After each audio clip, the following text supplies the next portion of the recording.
To me, empathy is about building relationships with our patients. It's not just saying, oh, sorry you feel that way, or sorry you're going through that.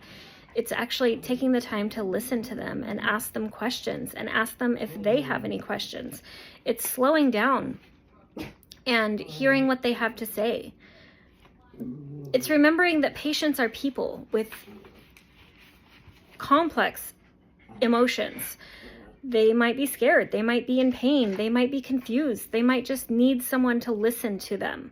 And it's important that we take the time to do that, because that's what we would want done for us or for our family members, for our children, for our parents, for our grandparents, whoever that person is. They have people that care about them, and they deserve to be treated with respect and compassion and kindness.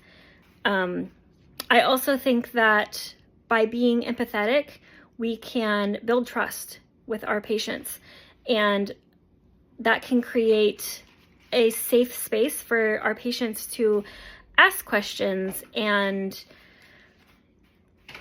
feel more comfortable giving truthful answers.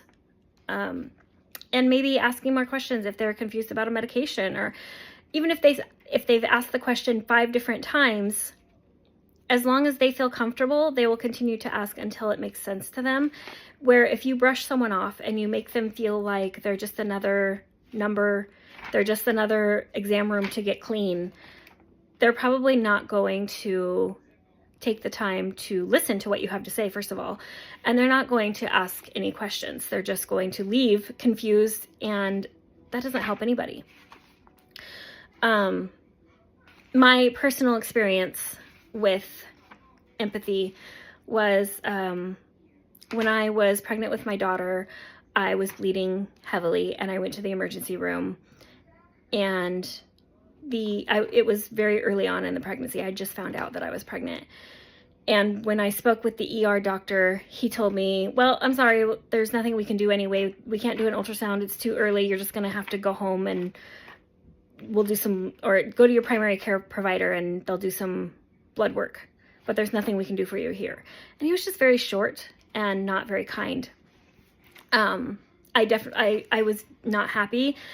I was confused. I was scared, and I burst into tears. And a very kind nurse came up to me and got down at my level, got eye to eye with me, explained in a much kinder way the situation. And it's true, they can't do an ultrasound. There's nothing they can do at that point. But there's a way to say that isn't so harsh and unkind. And she did it. She was very compassionate and very empathetic, and made me feel like maybe she had been through that same experience. And I don't know if she had or not, but it definitely made me feel human.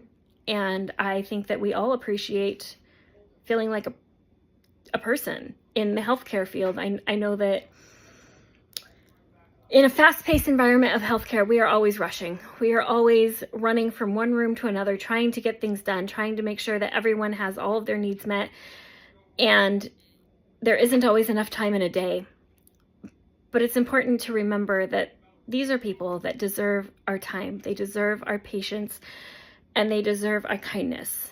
They are not just symptoms. They are not just shots to give or medications to administer. They are human lives that need compassion.